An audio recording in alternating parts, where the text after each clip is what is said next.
What's going on, everybody? Appreciate you for tapping in, Chef Watts. Appreciate you for coming back.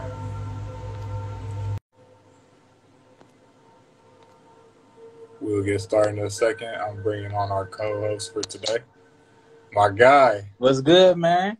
What's going on, family? How you feeling? Man, we good, fresh off of work, but look, off the clock, back onto the clock for myself. Oh, facts. I feel you on that. Same on this end, bro. How it goes? Man, how you been? Hey, man. Blessed and highly favored, bro. I can't complain. How you feeling? Man, we've been up since 4:20 and we still going. We're going to make use of all the daylight, and then we're going to get a little break in. You know, you got to nourish the body, and then we're going to keep going. Hey, I feel you on that, bro. The grind never stops. And no, it don't. You ready to get into it, bro? Of course, man. All right, bet. So I'm going to go ahead and jump the start off. So, hey, everybody. Welcome to Health Tip Friday Live. I actually have a quick announcement that I'm going to make. So from today on out, Health Tip Friday Live is actually going to be called For the Soul Podcast. Ooh. The replay is available on all podcasting platforms, and the audio will be on all podcasting platforms, and the video is going to be replayed on YouTube. So definitely go check it out. That is For the Soul Podcast on all streaming platforms, and the YouTube channel. You can find me at the same place you find me at, Step_smooth, and all that will be available after the show. Go to the interview people and entrepreneurs across different industries and walks of life on topics such as self-development, business tips, mental health, physical health, spiritual health, and financial health, providing you with the necessary food to fuel your soul to achieve your life purpose. So let's let the journey begin. I like that promo. Hey, I like that. You already know how we come. We had to do it big for this episode. Man. So I'm going to go ahead and introduce you. So, y'all, I'm very excited about this episode today. This is a really good friend of mine. I've been friends since about 2016, and it was actually my very first business partner. And there's very few people that I consider to be intellectual sparring partners with. So every time I can bring one of my sparring partners onto the show, man, you know it's going to be a good one. So this is somebody that has been really close to me, a good friend, a good business partner, and just all around a great person, y'all. And I'm excited to hear the gems that he's going to drop for us today and the conversation that we're going to have. So without further ado, y'all, I present to y'all OG Brando, the owner and operator of Origin of Greatness. Thank you for coming on with us today, Brando. Oh man, thank you for having me, man. Like it don't seem like it's been since 2016, and it don't like we've done quite a few projects together, but I didn't know I was like the first person you actually like did like a collab of work with. But every time we get together, it's always a great time, man. Always. Facts. And I'm gonna just go ahead and share, man. The first thing that Brando and I did, I started selling plates in 2018, and remember the dish, man. We did the chicken and with the Henny syrup. Brando had the oil, and we collabed together, and we did the pre-orders. I mean, nowadays, you're not going to get his oil for $5, and you're not going to get a plate of my food for $10. But, you know, let's say we started out from somewhere, and from then on out, we were able to do that a couple of different times throughout undergrad. But I just remember that being the first experience and how well it did. It was actually, I think, the best week that I had for plates up at that time because it was right when I first started. So, yeah, it's just the power to show y'all the power of collaboration over competition, man. So, definitely am appreciative for that. But... yeah. That was big, honestly, because you came out with the plates. Yeah. And, I had the hair product, and I was doing shoes too. Yeah. So obviously, for us to be at a PWI, that probably like the blackest deal that probably was ever. Man, it came off of all that for $15, man. That was a come up. That was a come up for sure. We was gonna eat. But now let's go ahead and get into it, bro. So I'm gonna just kind of start out asking you the first question, like let everybody know about your business and how you got started. Okay. So Brandon Hunter, OG Brando. And so before I get into the Origin of Greatness, my first initial business venture was whenever I got to Purdue. And every year I was at school, I had at least 2 jobs, sometimes 3, but always 2 jobs. And I started out cleaning, customizing, and repairing shoes for just like my friends, athletes, even like some faculty members like wanted me to do certain things. And it was good. Like I was really good with shoes, doing like touch-ups, paint, deoxidation of, you know, like the foam posits and like the 11s and things. Yeah. But I noticed how a lot of people wanted work, but they didn't really have the money for the work that they wanted. And really it was just me being observant, like me knowing, just like I said, being at a PWI, a lot of people, we hear a lot about the HBC versus PWI, debate, but honestly, I went to a PWI and still had the most black experience that I could have had. Like all of my friends, for the most part, were black. So I mean, I think at that point it was just like me just getting out and being at the places where I knew we would be at. We were at the tree. We were at the BCC. Like we were at the places that were for us, and we just networked and made it work. Um, so I started out with shoes, you know, doing like cleanings for like $10 and things like that. And that was going pretty well up until my mom actually lost a lot of her hair due to a bad sew-in install. And so one night before a party, she called me, and I just heard something different in her voice, like just different than usual, like you just know. And so I'm very straight to the point. So I keep asking her what's wrong, and she's trying to have a regular conversation, but then I just kind of push her to tell me. So she told me that she lost a lot of her hair, and it was just like I could just hear the disappointment in her voice. And so I told her like a few things to kind of use to kind of hold her over while I kind of thought things over. But after that phone call, or towards the end of that phone call, I was like, all right, I'm about to go to a party and I'll figure this out. And so literally went to the party, and then like the next day I got on it because I was doing research in food science. So I was doing research in food microbiology. And so and again, with me being at a PW, what has been at a PWI, it was hard for us to, you know, find like a good barber, especially like if we didn't have a car. Like the only black barbers on the other side, like of the other side of the river. So I had products. I was growing my hair out, so I had things. I had kind of been experimenting in my room, but that was kind of the thing that kind of like got it started.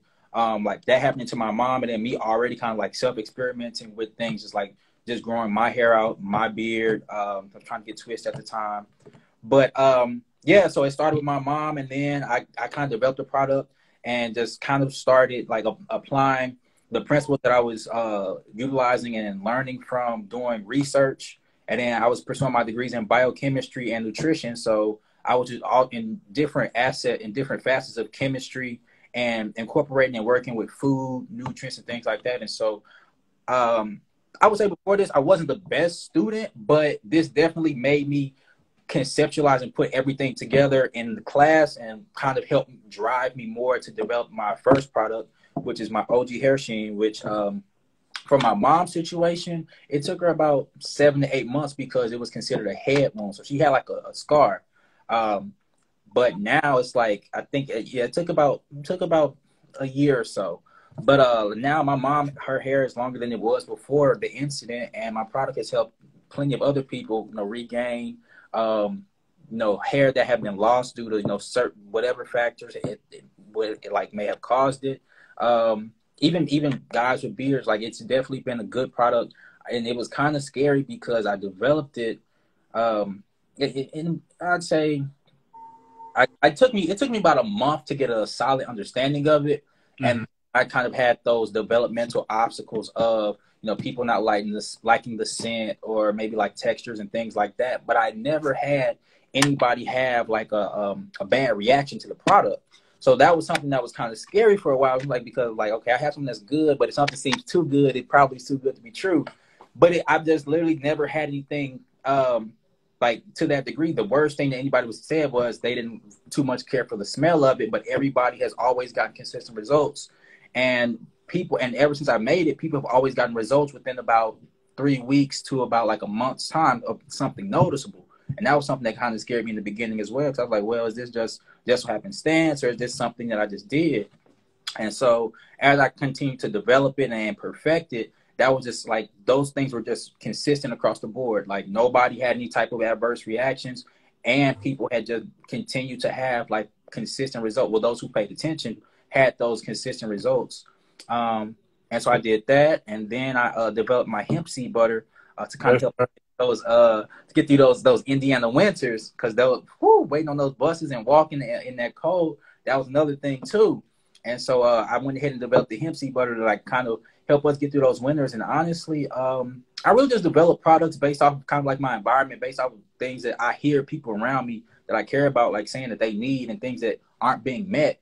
And that's really how the Origin of Greatness started. It was kind of just like a brand to where we're paying attention to like our audience, and it's like, okay, well, we are obviously hearing the gaps that are in the industry, like the main products on the shelves. And it's like, we're just here to fill those gaps and provide what you need without the negative things that you don't really want to deal with. Facts. Facts, man. No, I appreciate you for sharing that background because it's very important. And I want to ask you this question. Before I ask you, though, I just want to remind everybody, if you guys have any questions, feel free to leave them in the question icon or in the comment section. And I promise y'all we will get to them either at the end or sometime during the conversation if it kind of flows into the scope of the program. But I want to ask you, did you have any type of influences growing up that supported entrepreneurship, supported the hustle, or like what did you see to feel like kind of ingrained that into you and how you operate your business? I would say growing up, I mean, I come from a two-parent household, but me being the oldest of three siblings, I've always I've just always been one who like just known what I wanted for myself. And so like growing up, you know, your parents, you know, say like, you know, guardians say like they think for you because they know what's best for you. But at the end of the day, like kids know like certain kids have like certain intuitions, and it's just good to like hear them out. And so I've always had an eye and been observant for the most part. And so so like my whole life, I've seen not really blatant entrepreneurism that we see today, but my family has like I helped my dad build the house that we moved into, like not the house that I was born in, but the one that I spent the first majority of my life in. My dad built it, and so I played a part in that. There was a time when, and then after we moved there, like he's always managed that first house, so I've seen my dad always like kind of manage real estate, and he's always let family live in the house that he initially had, and then he built his first one. And then like my grandmother built a church, so I come from a church family, so like my grandma built a church, and so and my grandma and a congregation of women built a church and have maintained the church. They just celebrated their 27th year anniversary. Hey. So shout out to Bread of Life Christian Church. So my granny built a church and was the pastor for 20 years. And then now my aunt is now the pastor. My aunt has been the pastor for the past 7 years. So I've seen entrepreneurism in different forms in my family. But at the same time, as far as me, I would say that there's always been things that I wanted, and I always know why I wanted it. And so I realized at an early age, I can ask my parents for something, but they would give me what they felt was necessary for me to have, or what they wanted to give me, I guess, which was within their financial means. And so, you know, if I wanted some Jordans, you know, I'm not really knowing the main difference between like the price between Jordans and another pair of Nikes, but I just know I just wanted some Jordans. My parents are looking at like they're just some shoes. So after so long, it's just like, okay, well, I'm not going to argue with you over something that I know that I want. Yes, I know it's temporary, but it's something that I want right now. So that really like honed into like me, like, okay, well, I'm not really going to go back and forth with you on something. I understand it's your money and you're going to spend your money that you work for how you feel it should be spent, but I'm not helpless and I can get it myself. And so, like even when I was in high school, I played sports, but like football season, they give like the little cards, like food discounts and stuff. Yeah. They give us 20 cards, $25 each. That's $500.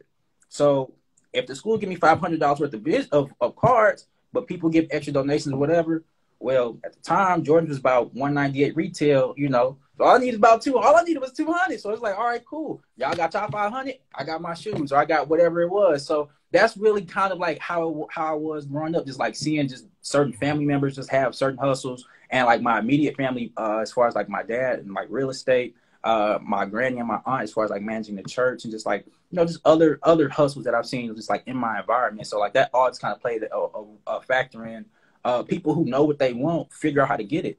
Like long story short. That's facts. And I definitely appreciate you saying I didn't know that, you know, we kind of had something similar as far as our upbringings go, because my mom was really heavy into real estate investing too growing up. So I used to follow her around and help her out with the managing of properties. And my uncle was an electrician, so I would go with him and do odd jobs around the city, working on houses in different ways, shapes, or forms. But like seeing that from a young standpoint, it's just like, you know, I think when it comes to being kids, it's just like we're very observant more than we think. More than people, like more than adults give us credit for. Facts, because it's like we may not remember everything you say, but we're going to remember everything you do. And I find myself like even daily looking back now on things that my mom did, my grandpa did, and really other members of my family that are instrumental in raising me that I still apply today, or like, oh, that's why they showed me this. Like this is still popping up now. So it's definitely interesting to hear that from your side as well. And so I kind of want to pivot and ask, how has that been influential in keeping you motivated in your journey? Is it, you know, obviously you have your grandma, your auntie, your dad, all having these entrepreneurship backgrounds. How important is that family piece play into keeping Origin of Greatness moving forward? It's been huge. Because honestly, my decision to move back to the area was largely based on family because graduated. We graduated in 2020 at the start of the pandemic. So we were the group who didn't get a graduation. We were the group who we thought that for the most part, we thought that we would walk out into jobs, and companies were like, "No, it's a hiring freeze." So it was a lot of things. We got thrown into the pool of uncertainty right at the beginning of it. And so everything that I had worked for, as far as like, because I was out of state, that Purdue, like they taxing out of state students. So I already knew it was just like, well, I'm not going back home without these degrees. And I know whenever I get up out of here, I'm going to do something that I enjoy. And so knowing that we graduated with so much that was kind of snatched away from us, it was like, all right, well, I can feel bad about it, which I did for a minute. But at the end of the day, it's like, I'm not helpless. Like I have the hunger and the hustle mentality to generate something to make some things shape. And so with that, it was like, okay, well, once I graduated, I started working. So I was working in I was living with my cousin in Indy, and we was moving food for Kroger. So I'm seeing like kind of like the back behind the scenes of like all of the how they moving all these mass quantities of food. And this was early on when there was like a shortage of food on shelves and things like that. So we for real working trying to keep food on shelves. So I got to see that, and so from there it's like it was cool, but any place I go, any environment that I'm observant, and then I try to apply that, see how I can apply whatever I'm learning to better myself. And so like seeing how the kind of like the food chain worked, it was like, all right, so it's like I got research as far as food microbiology, so food safety. So I kind of got like food processing knowledge. I got food chain knowledge. And then from there, I found me a place in Indy, and I had a nice 2-bedroom crib to myself, like on the lake. So I was living good, but I was working a night shift, working for a liquor co-packing company. So now I done went from food safety to food chain. Now I'm in the liquor industry. So now I'm in the liquor industry, running the lab, 12-hour shift, running the lab, doing the analytics for. Well, let me take a step back. So before I became before the analytical chemist for the liquor company, I was working for ADM doing their QC for all the flour that they mill. So I went from food safety, so food science research. I got nutrition and biochemistry degrees. I worked in food chain in a freezer, working with flour. So looking at all the flour used for like Papa John's, Tyson, all these big bakeries and all these companies that we eat on the regular. I'm running these tests, like seeing the ash content, the protein content, checking to see like if the iron is correct in like all this flour and things like that. Going to the flour, like agriculture industry. Then I moved to the liquor industry, doing the analytics on the drinks that they were doing. So like I knew about the Crown, like the canned Crown drinks before they even hit the streets, because I was running the test on them and making sure the preservatives was right and looking at like the batching. So I've seen and worked with food in so many different degrees. Like, okay, so I'm learning from all these different things, and I was really growing for myself, but I was growing for myself by myself. I still had my family support, but I'm 4 hours away. And so by me being 4 hours away, I was in Indy, and it was a straight shot. Like I could either just drive home, but once I'm working 12-hour shifts and things like working the 2-2-3 schedule where I barely got enough energy, I'm barely enjoying my crib, and then I barely had enough energy and time for my business. That's why I was really starting to get fed up, was whenever I noticed that I was giving more time to getting this money and upgrading my lifestyle than really upgrading my business. And so once I really came to terms with that, I applied for the position back home to be a QC scientist with the company that my dad has worked for like 30-something years. I didn't even tell my dad I applied to this company. Like I didn't even want to tell him. So I applied, and I got the job. And so then I moved back home. Mind you, like I was making good money there. I moved back with this job, and really base salary, it's only $1 more. It was only $1 more than what I was making there. So it was nothing big, but the change that I made was more so rooted in family and for the sake of my business. Because even with me being in India, I'm hanging around with friends, like all the people who I met at Purdue and things like that, and kicking it with a lot of my friends who have younger siblings and things like that. But it's like I'm spending a lot of time and giving a lot of my time, effort, energy, and just like growing with people who have siblings and like younger siblings. Like, but I have younger siblings of my own. Like I got younger siblings of my own who call me or text me whenever they can. But it's just like, nah, like I might as well just go back and be with them, especially in the middle of a pandemic when anything can kind of go. So I was like, I gave up my crib, took the job, and moved back home. And ever since moving back home, like I think about it every day. Like sometimes the thought comes to my mind, like, did I make the right decision to leave having my own? But it was like, yes, I did, because I'm sitting in my own office right now. I probably wouldn't have had this if I was still in Indy. And so it's like, yes, I'm at home. I see my parents every day. I see, and I'm blessed and grateful for that. I see my parents every day. I get to see my siblings, and now, like, I'm 4 years older than my sister and 10 years older than my brother. And so, like, the things that they were going through when I was, or now, like, at the stage in their life, they come talk to me about it. It don't have to be a text. It don't got to be a phone call. It's like they'll just walk in my room, or we'll actually have like sibling days where we'll just all watch movies. I'm horrible watching movies. I'll fall asleep, but at least I'm physically there. And so, to answer the question, is family was a big part of why I made a lot of decisions that I made, because I've seen so many families kind of fall apart and some families be affected over the past few years. And it's like I would be a fool to just like sit back and keep chasing money and keep trying to upgrade my lifestyle, knowing that I have a family that at any moment could not be the same that I've known it. And I had all the power in the world to like kind of cherish and kind of make things right and be with them. Now that I'm not in school anymore. I don't have anything binding me here besides money. It's like I can chase money anywhere. I have the entrepreneurial spirit wherever. And so family played a huge part in that. No, that's definitely powerful. I think we all kind of felt the same sentiment during the pandemic. And I mean, you talked about it too, like realizing that family is like really is the most important thing, the people that we cherish and care about, whatever that looks like, whether it's blood or it's not blood. And, that's what made me take the leap to come back to Dallas. I had no job lined up. I was like, sure, I'm going to just kind of figure it out and see how it goes. And speaking to that point, before I dive into it, I want to ask you, with all these different transitions that you just brought up, what was it like having the balance between that and business? And I know you mentioned that your business wasn't getting a lot of, like, it kind of suffered a little bit or took a step back because you didn't have as much energy to put into it like you were putting into your main job. So I just kind of want to ask, like, what was figuring out that balance for you? Well, for one, like, you know me, I don't got a problem saying what my truth is. So any lawyer that I've ever had, I let it be known up front. I got a business. This is something that I'm passionate about. This is what I do. I have no problem doing these things that you outline in your job description, but I'm only here to do these things that are outlined in your job description. So if I'm here for 8 to 5, or at the time I was doing like 12 or whatever, I'm here to do that. Don't call me outside of that, because I'm gonna look at the phone ring. Like, I let everybody know that up front.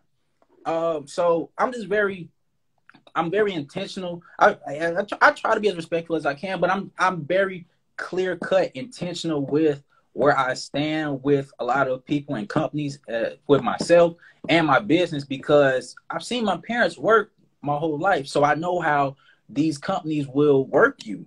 And you're like, yeah, you got benefits, and yeah, they might give you like a little thank you certificate, but at the end of the day, these companies will still work you. And whenever you're too old or you're not up used to them, they can let you go and another time and bring somebody else in. So by pretty much, and I try to be as humble as I am, I let people know, like, I am very humble, but I still am a sleeping beast. Like, you're not going to play with me. Like, just how you think I'm qualified, somebody else will think I'm qualified to do their work. So I'm going to come in and get the work done, but I'm here to get work done. And that was a big thing that I really do abide by when it comes to jobs. It's just like, I have no problem working. I'm not anti-work, because I know, like, right now it's kind of like a divide between, entrepreneurism and like kind of like, anti 9 to 5. And it's like, kind of, pro 9 to 5, entrepreneur. You got some people who like, I can do both. I know the type of lifestyle I want to live, and I know that business does take a while. So I'm going to, again, if you want something, you're going to do what you need to do to get what you want. So I have no problem working and doing whatever I agree to do with these companies or for whoever I work for. But I'm just very intentional, and I'm very like laser focused and staying within a certain code for myself, because I treat my business as my baby. Like, I don't have any physical kids, but I treat my business as my baby. So it's just like, I'm not going to get too reckless with this job, because this job does supplement money for my business. But at the same time, I'm not going to give too much of my time and my life to this business and try to climb your ladder, because I'm trying to develop the rungs of my own ladder as well. Exactly. So it's just like, I'm very good at seeing the duality of things, and I just do my best to keep a good balance of my priorities and where my intentions are. Of course, and I think you bring up a very good point where, and I hope everybody took that, is you have to have boundaries with everything. It's like everything has to be a time box. And I'm in the same boat with you. When I go to my job, when I first start my job, I let it very known up front. Hey, even when I'm interviewing, I don't even have the offer yet. Hey, I have a business.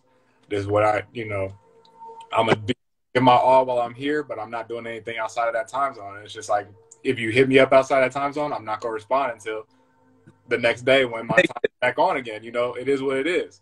And even with the transitional periods, I think that's very important it's important to give yourself grace. And I just want to make sure that everybody takes that away. Like, everything happens in ebbs and flows and in cycles. So sometimes one area of your life or your business may be popping, another area might not be.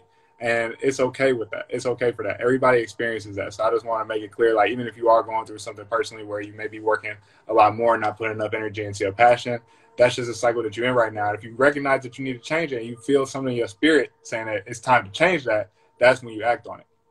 And so, kind of leading into that, I wanted to ask, I know you just got the offer, so congratulations, the brand new office.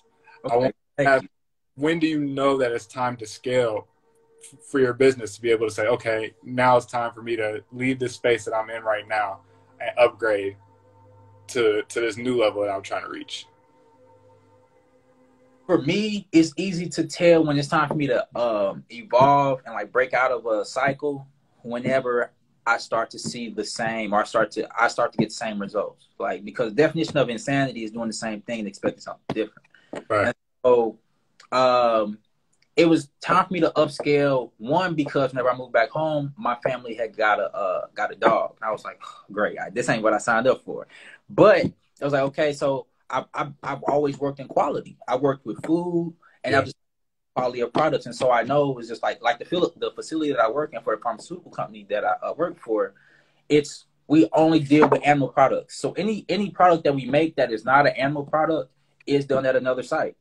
Any product that is like derived from animals, so all the stuff that I'm working with, whether it's derived from pig blood, horse hearts, like I'm looking at all type of stuff from everything. It is specific. It's in a specific place. And it's like, okay. And another thing too, I'm the type of person I am. I can't mix a comfortable environment or comfortable energy with energy that is meant for productivity. Yes, y'all. Well, I could never understand how people studied in bed. I couldn't either. Do it. Right there with you. I'm right there with you. I never could do it. So it was time for me. I knew it was time for me to look for more whenever I'm trying to make product, but the dog wanted to be out the cage. And I knew it was time for me to upgrade whenever I'm out at events and stuff. And people are like, okay, well, what's the largest size you have, or what's the or I would get like bulk orders. So again, like my Bread of Life just had they 27th church anniversary.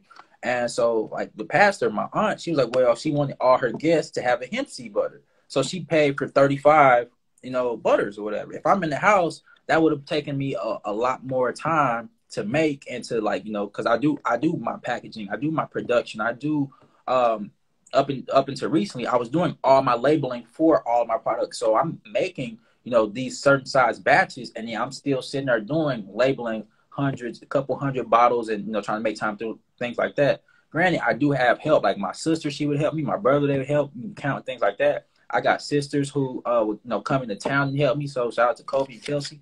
Shout out to Jordan and Brenty. So shout out to all my helping hands. But at the end of the day, it was just like we still working in the small space. Like I'm still in my mom's dining room. Yeah. So it's just like, all right, money coming in from the job. And another thing too is like I'm not trying to live a lavish lifestyle and build a business. It's like a kid. Like when you have a kid, you're gonna make certain sacrifices. So I didn't grow up seeing my parents. Like my parents, they would buy certain expensive things, but it was spread out. It wasn't just weekend of shopping, weekend of getting a car, weekend of going out, stuff like that. It was, we might have a good year or two of being on, and then they was working for maybe another 2 or so to get things together, pay out credit cards, whatever the case might be. So I've adjusted my lifestyle to things that I want to be able to fulfill my needs for right now, but at the same time, so I could be able to afford to put money and have a safe net for my business. Yeah. Oh, like I'm not paying for rent to have a crib of my own as much as I would want to, but I'm paying for rent for my business to have a crib of its own. And I take more pride in being able to say, like, I have an office space that is not only going to be my manufacturing space, but now, like, I'm right next to Eastside High School. Like, I'm right next to a high school in East St. Louis. I might as well open a tutoring center. A lot of people in East St. Louis, in the history of East St. Louis, a lot of the Black people who are here were educators. And because we're seeing that a lot of people are getting older, I'm getting older, I know a lot of things that a lot of people struggle with. Like, the things that people struggle with, like chemistry and math. I'm not gonna write no papers for nobody, but when it comes to a lot of things that people shy away from, so I'm just going to be able to have a spot for manufacturing, and then I'm going to have a place for tutoring as well. So I'm just and like they said, talk about multiple streams of income. So yeah, you know what I mean. So it's like the business can have. I'm gonna have a business section. I'm gonna have like a tutoring section, and then I'm gonna look to maybe just keep expanding and doing more because I'm really just building off of the skills that I've developed over the past few years of me being away from home. I want to actually address something real quick that you just said, and the different streams of income from a business. I don't want that to go over your head. I don't want to get it confused. So when it comes to different streams of income, it's not saying that you need to have this business and that business, like 2 separate entities or 5 separate entities. What you can try to do is think of your business as an orange, right? And you want to squeeze as much juice out of that orange as possible before you move on to the next one. And so it's the same thing in business. Try to squeeze as much as you can out of your business to develop these different revenue streams, to get as much money as you can out of this umbrella, figure out how to make it all relate before trying to expand into different areas, because you're just going to burn yourself out having more than one business. So I just want to make sure that y'all keep that in mind. I see we had one question in the chat. Can you recap who you're talking to and what y'all are talking about, asking for the people who showed up late? Of course. So everybody, welcome to Health Tip Friday Live. It's actually good because we definitely need to do a check-in. So from this point forward, this is actually going to be the first episode of For the Soul podcast. We will no longer be having Health Tip Friday Live. The audio will be available on all podcasting platforms. Also, will be available. The replay with the video will also be available on YouTube. You can find that at chef_smooth after the end of this episode. And so to pretty much give you an overview of what this podcast is I'm interviewing various people and entrepreneurs from across different industries and walks of life on topics such as self-development, business tips, mental health, physical health, spiritual health, and financial health, providing you with the necessary food to fuel your soul to achieve your life's purpose. And today with me, OG Brando, who is the owner and operator of Origin of Greatness, who's giving us, we're going on a deep dive on different business tips, entrepreneurial journeys, and just hoping to give some gems away to people who may be interested in starting their own business. And I want to ask, because you brought up a good point about your community. And so I think a lot of people always get confused, like, oh, I need to travel here and do this and do that. But the importance of making an impact on where you're at home. And so what inspired you to say, okay, I want to build in this community instead of building outside of it? So I like to travel. And with traveling, I say being stationary is cool, but it makes you comfortable. And when you're comfortable, that's whenever you become comfortable with the same cycle of things.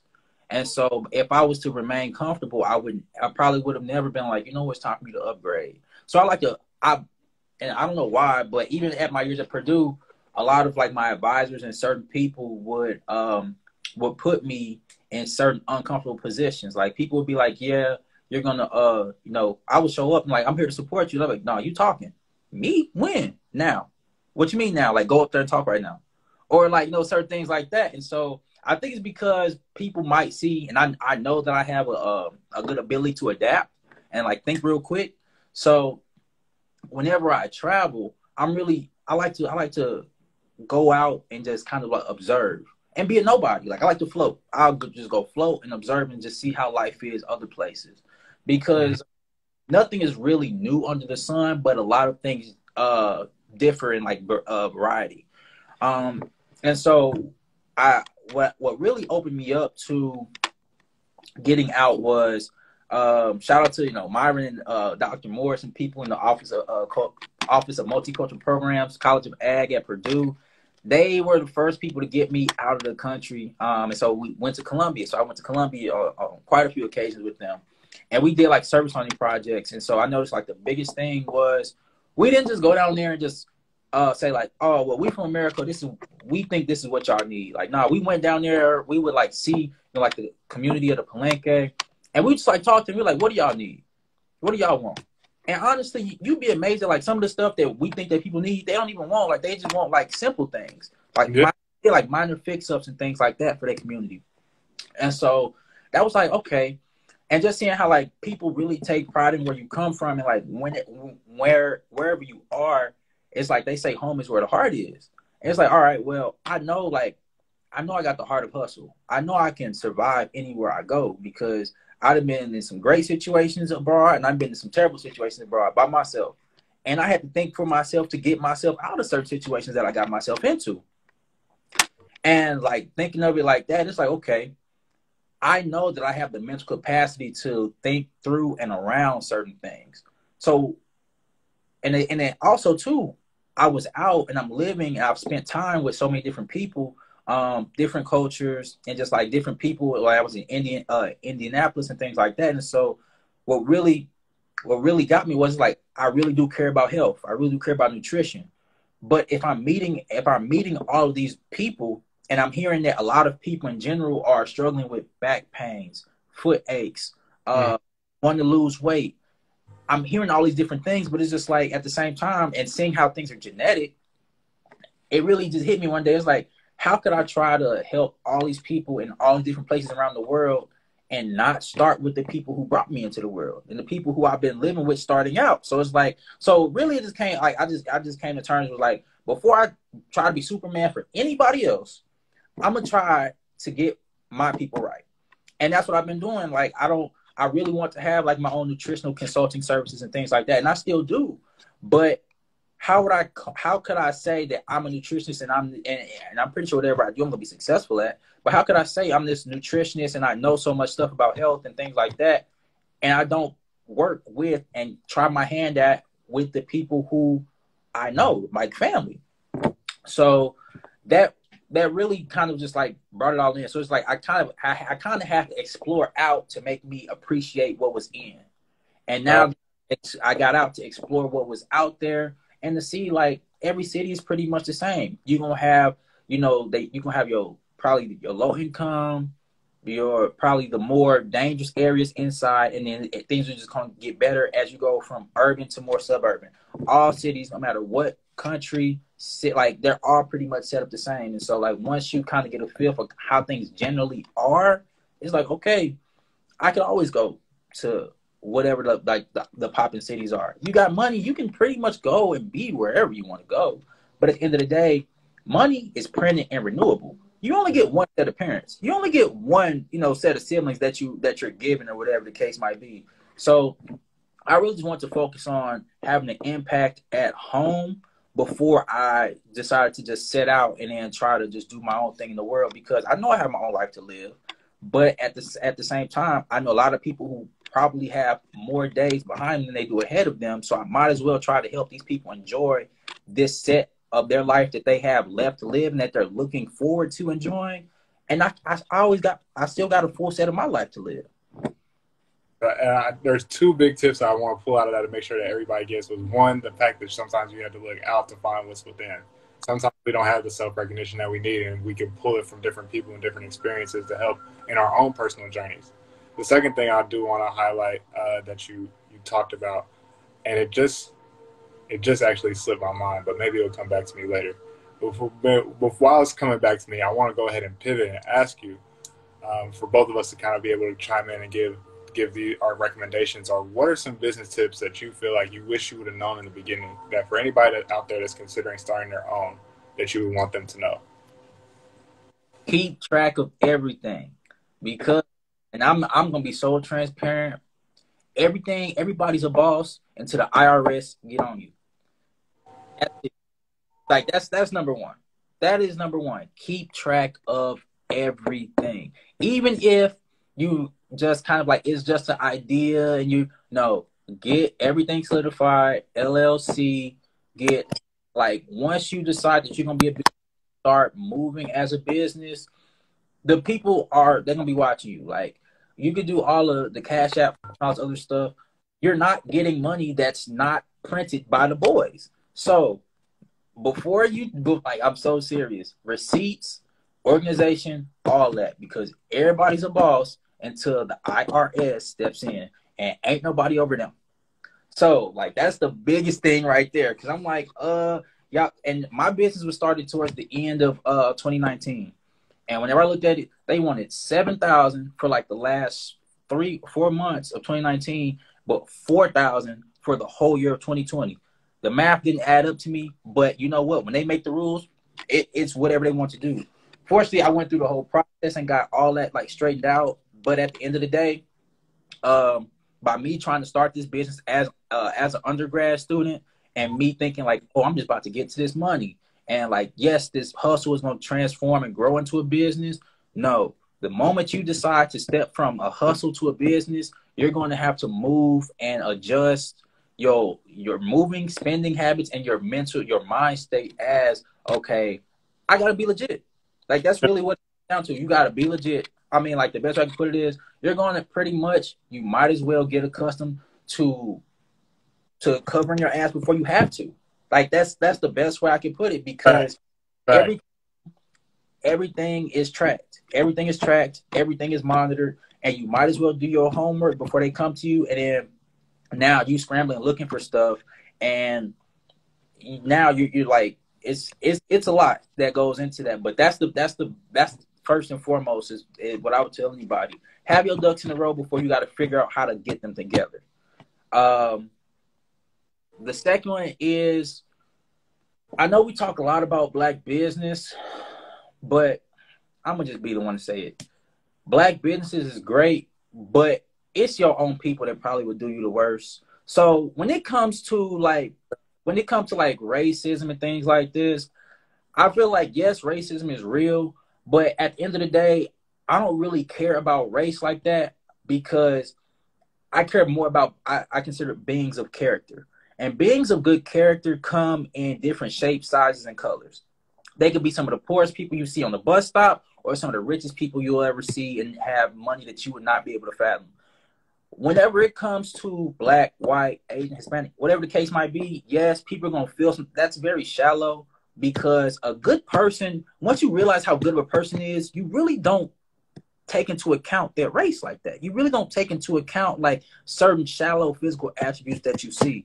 So, and like, yes, I am a Black business owner, but once you realize that like your race does play a factor in, you know, being able to apply for certain minority monies, grants, and things like that, yeah, that's great and all, but move with some integrity. Like, move like your business is something that you care about. Like, if you don't care about yourself, you can't act like you care about your business, because you're a representation of your business. Right. So it's just like, that's why, like, even when you have a business, you have to really be mature enough to read certain situations and know when to hold them and know when to fold them. Because I could easily go off on a lot of people for not doing the basic things. I'm like, yeah, I could say like, well, what do you ask me questions for? My instructions are on the bottle, but I'm a business. The customer technically is always right for the most part, and some people just don't know. Everybody operates differently, so I hold myself to a certain standard of, by me. And again, I've worked in I worked for like in customer. Well, I worked in retail before, and I worked in a financial institution before. So like, I've seen money. I at 7. My first job was working for JCPenney shoe department at 16, and then during the holiday season, and that was only for a few months. And then I was working for a credit union by the time I was 17. So I'm 17 years old, signing off on Brinks trucks, looking at vaults of money and things like this. And this was before money counters. So I had learned early and very quickly how to count up large sums of money for people. And I'm looking at all these people who have business accounts, all these people who have boat loans and things like that, and how they carried themselves. Like some of the people who had the most money are some of the most polite people you meet. And then some of the people who had negative accounts and had no money were the rudest people ever. And so it's just like when not looking at it like that, it's just like money shouldn't dictate how you treat people, but at the same time, a being of good character is something that is not boxed in by race. It's not boxed in by ethnicity. It's literally based on that person's character and how they carry themselves. And as a business, you should want to be a being of good character because money gonna spend. You're gonna have good seasons and you're gonna have some slow seasons where business is not hidden. But at the end of the day, it's always going to be a matter of your character that's going to carry you and your business through. And I would say, I guess my last one, as far as like just the tips, as far as like people with businesses, I would say my third one would be creative. I mean, whatever you do something that you care about and that you love, because we live in a society that's pretty much like it conditions you to pretty much just be a piece of a machine. And that's cool. Like there's nothing wrong with getting a degree or not even getting a degree. Cause we see that, degrees they don't make or break a person, but whatever you do, be good at it. And also like not in addition to being good at it, but do something that isn't aligned with your talents and skills. Because like I tell people all the time, it's just like, nothing in America is really illegal until you really get caught for real. And jail is full of people who got caught doing things that they weren't good at. Because real thieves don't get caught. The people who get thrown in jail for stealing were the people who weren't the best thieves, if you really think about it.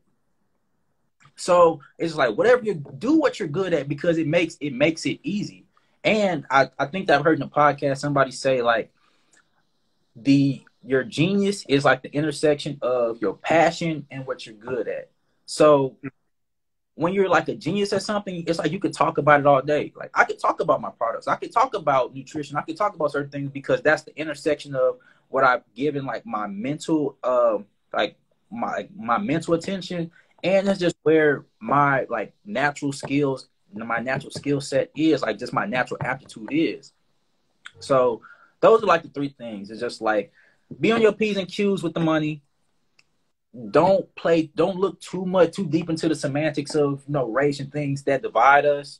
And of course, play into it as far as like when it benefits you, as far as like your business and grants and things like that. Definitely use as many assets and as many things to like benefit you as you can, but move right with it.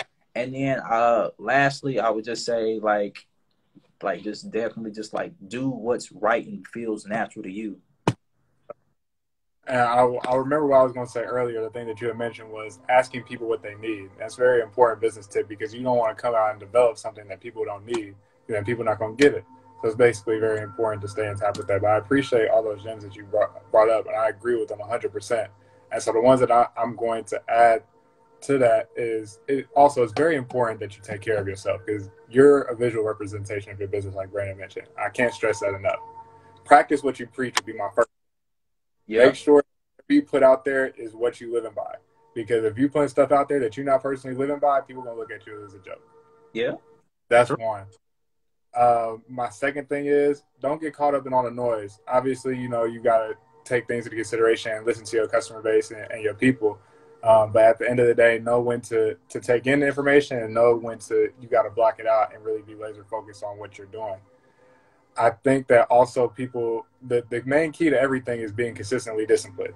And so if that's something that you can figure out how to do in any area of your life, it's going to be especially important in your business because like Brandon said, there's going to be ebbs and flows. There's going to be high points. There's going to have low points. And you got to figure out how to maintain consistency and discipline throughout that, no matter how it's going. And for the why has to be strong enough too. And you have to project that why. And I would also add that don't chase money. Yes. Do not chase money because the more you chase something, the more it eludes you. And so you have to think to yourself, what is money attracted to? And I said this before on the show. Make sure that you're adding value. Money is attracted to value. The more value that you can add to people, the more the money will come. But you have to be patient. You got to be patient. It's not going to be all sunshines and roses, and it's hard work. You do have to make sacrifices, as Brandon mentioned. And then lastly, obviously knowing where the money is going, preparing for those ebbs and flows. So I'm going to give y'all 3 books. Now I want y'all to write this down. These 3, I think, are the most critical for me that have helped me in my entrepreneurship journey. And so the first one I'm going to start off with is called Start With Why by Simon Sinek. All right. So Start With Why, it talks about, I'm not going to spoil the book for you guys, but it talks about great companies and how they were able to attract people based off of their why. Not necessarily what their product was, but who that person was and what they envisioned, and sticking to that why, not drifting to it from the left and to the right, worried about what competition is doing. So that's another way that you can mess yourself up, is like looking at what somebody else is doing and trying to copy it. You have to, like Brandon said, you have to be creative. You have to be innovative. And that's going to be able to sustain you, and making sure that you're surrounding yourself with people and building a team that also shares your why and has the capacity to carry on your why after you, say, step down from the business. So Start With Why by Simon Sinek is the very first book that I recommend that people read, because your why is also what's going to help you get through those ebbs and flows if you're strong enough. The second book that I'm going to recommend is called The Way of the Wolf.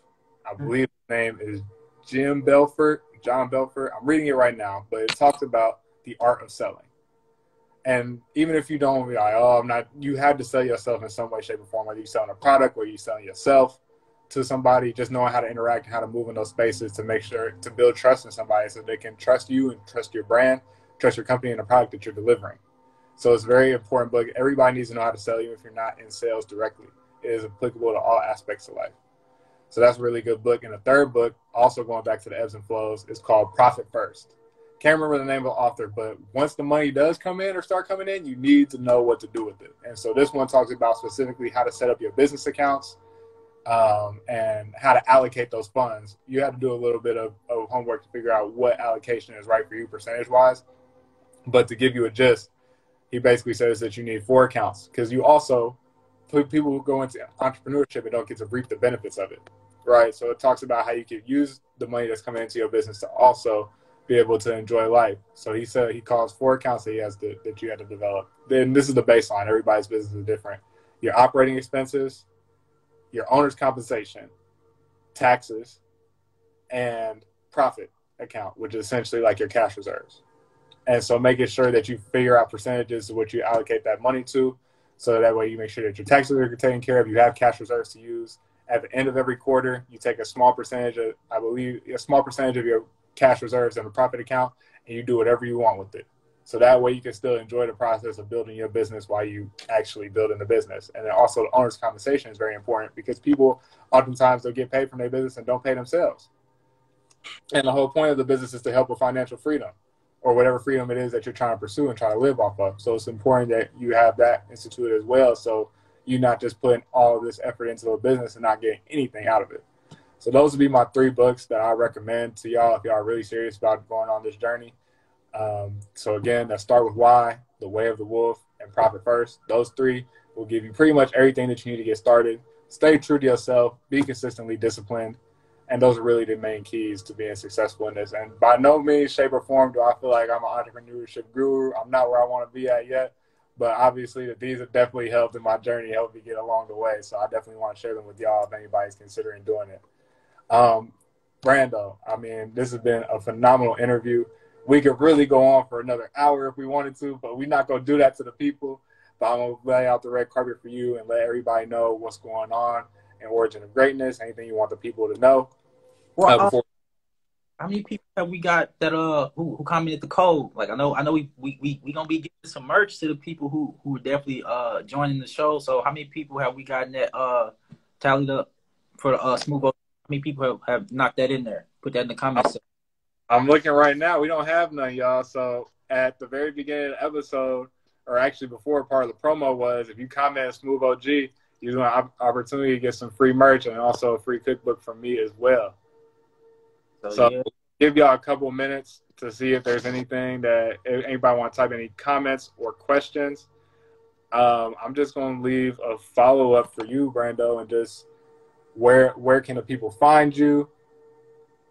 Okay. So, I'm gonna start local and then branch out. So, for my people in Illinois, in the Southern Illinois area, St. Louis, I am now gonna be in the building right next to East Side. So, 4601 State Street is now my location. So, if you are looking to pick up any products from the Origin of Greatness, or if you're looking for any type of tutoring services or any type of STEM related subjects, so anything dealing with chemistry, biology, any sub areas like biochemistry, any type of nutritional sciences, anatomy, anything of like in that nature, any type of like non-engineering math.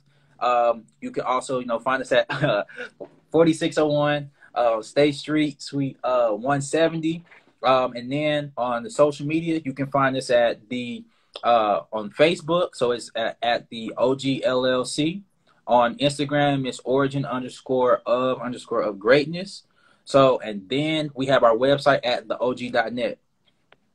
Perfect. And I see somebody left a comment and a question. Yes, Dan, I do have merch, but we're not giving that away on this episode. But if you do want to do it, definitely go to the website, www.chefsmooth.com, to tap into that. I will say one final big announcement on my end. Obviously, I told y'all this is going to be the first episode of For Soul Podcast. The replay will be available on YouTube and all streaming platforms. I will say that as of today, the second cookbook is officially done. Let's go. Yeah, the second cookbook is done. So celebrating 1 year in business. Definitely, it's going to be the top 15 recipes and just got received well on social media across TikTok, Pinterest, and Instagram. So y'all going to have those top 15 recipes. It's also going to be QR codes so that y'all can scan the QR code and you can actually look at me making a short clip of me making the recipe in real time while you're doing it in case you need that supplemental instruction. There is another announcement I will make about that, but look for that at the end of the month as far as releasing the cookbook and the details around that. So super excited about that. We do have actually one question in the chat, Brando. It said, question for both. What new things are y'all working on business-wise for the upcoming year? Okay. So what's 2023 look like for you, Brando? You don't got to go into too much detail because I know we can't lay out everything, but. Okay, now I just so 2023 is looking like it's going to be a year of more strategic steps. So my motto is I plan with precision, I execute with accuracy, and I'm going to move with genuine intent. And with that, I realized that I put in a lot of footwork going to a lot of vending events. Like I work full time, so Monday through Friday I'm in the lab for a company, and then Saturdays and Sundays I'm at these vending events around St. Louis, Illinois, things like that. And I met a lot of great people, but I do realize like my product is I need to be more intentional of the spaces that I put myself in and my product in. And so 2023, I'm going to be in more spaces that I'm going to be stepping more into my lanes for like my niche. So I'm going to be in more, African festivals, hair expos, anything like cultural or dealing with the likes of really not necessarily cosmetics, but just anything in that area. Those are going to be like the areas I'm going to be in. Social media definitely is going to be more consistent. Definitely is going to be more engagement as far as social media.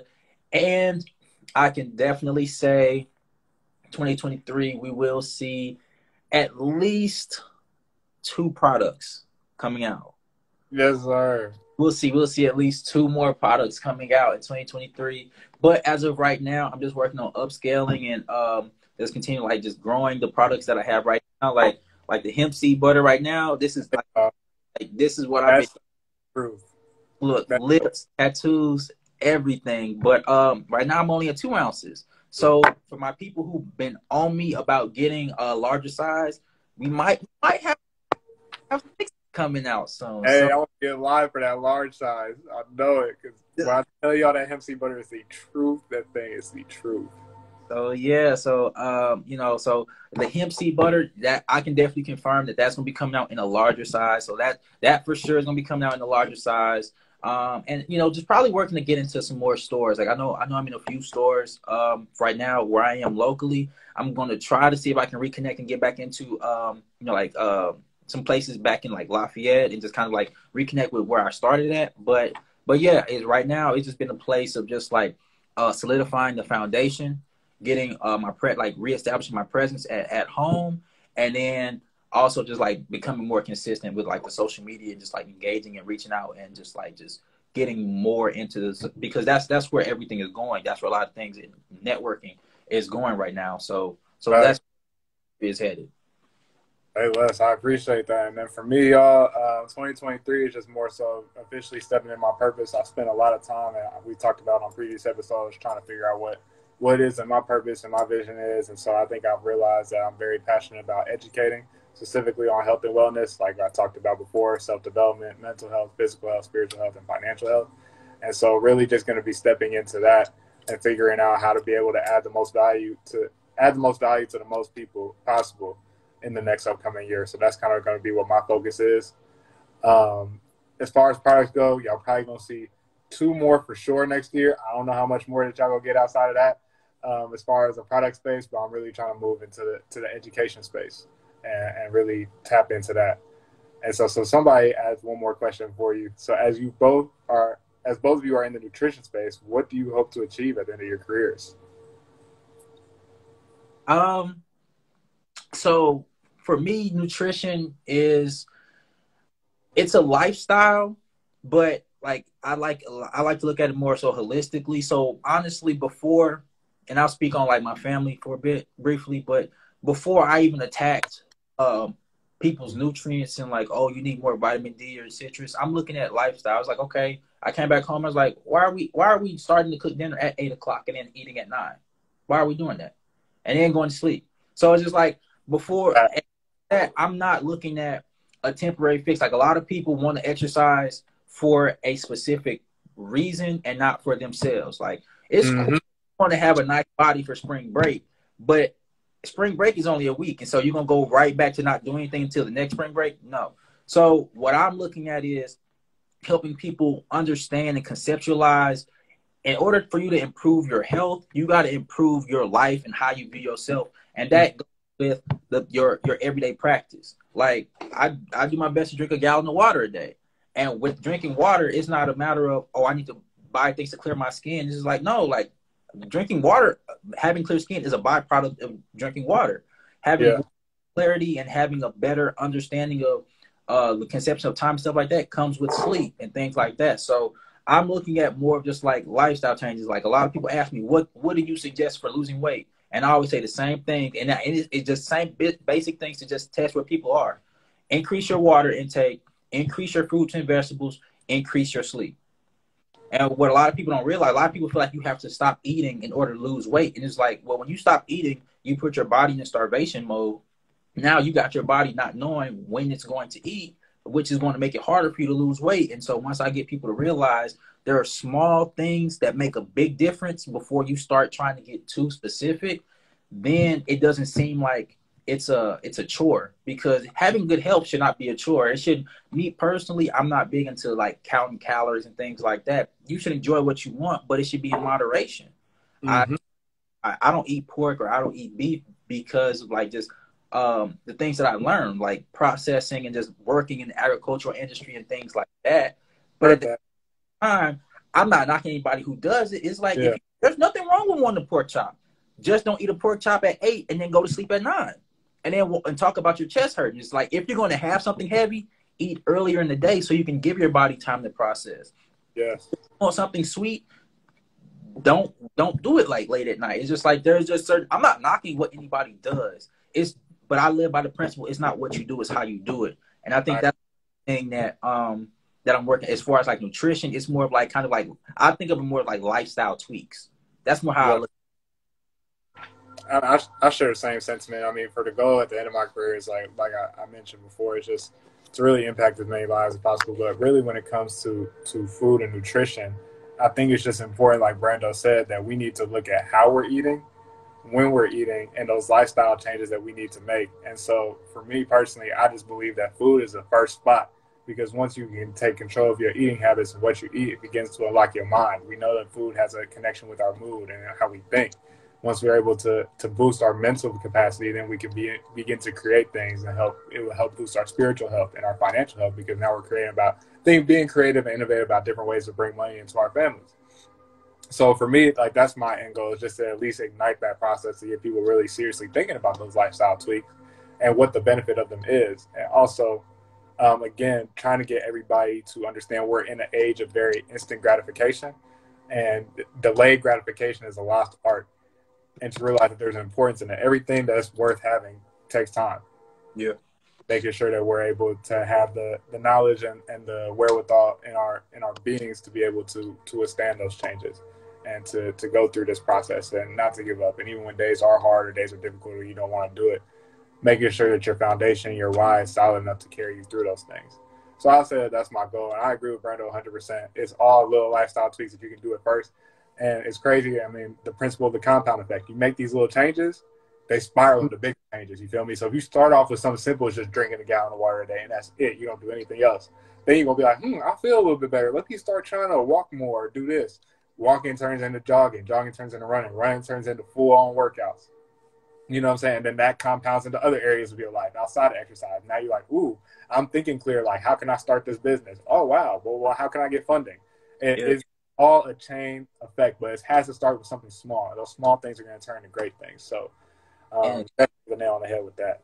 And with that, like you were just saying, like small things turn to great things. And honestly, that's kind of where I came up with the business name Origin of Greatness, is because great things, nothing big starts out big. Like a baby elephant still starts out as, or like even just the elephant in general still starts out as a ball of cells. Like it's still small. Like humans, you can be 5'5", you can be 6'2", you can be 7, but you're still going to start out small, and then it's the small things that continue to compound. You have those ball of cells, then it turns into an embryo, and then it goes through those different stages of development. And that's no different from once you touch down and you're living and breathing. It's like, okay, you might, I mean, we started out as college freshmen, but now we college freshmen to Purdue alumni to growing business owners. And it's just a life progression.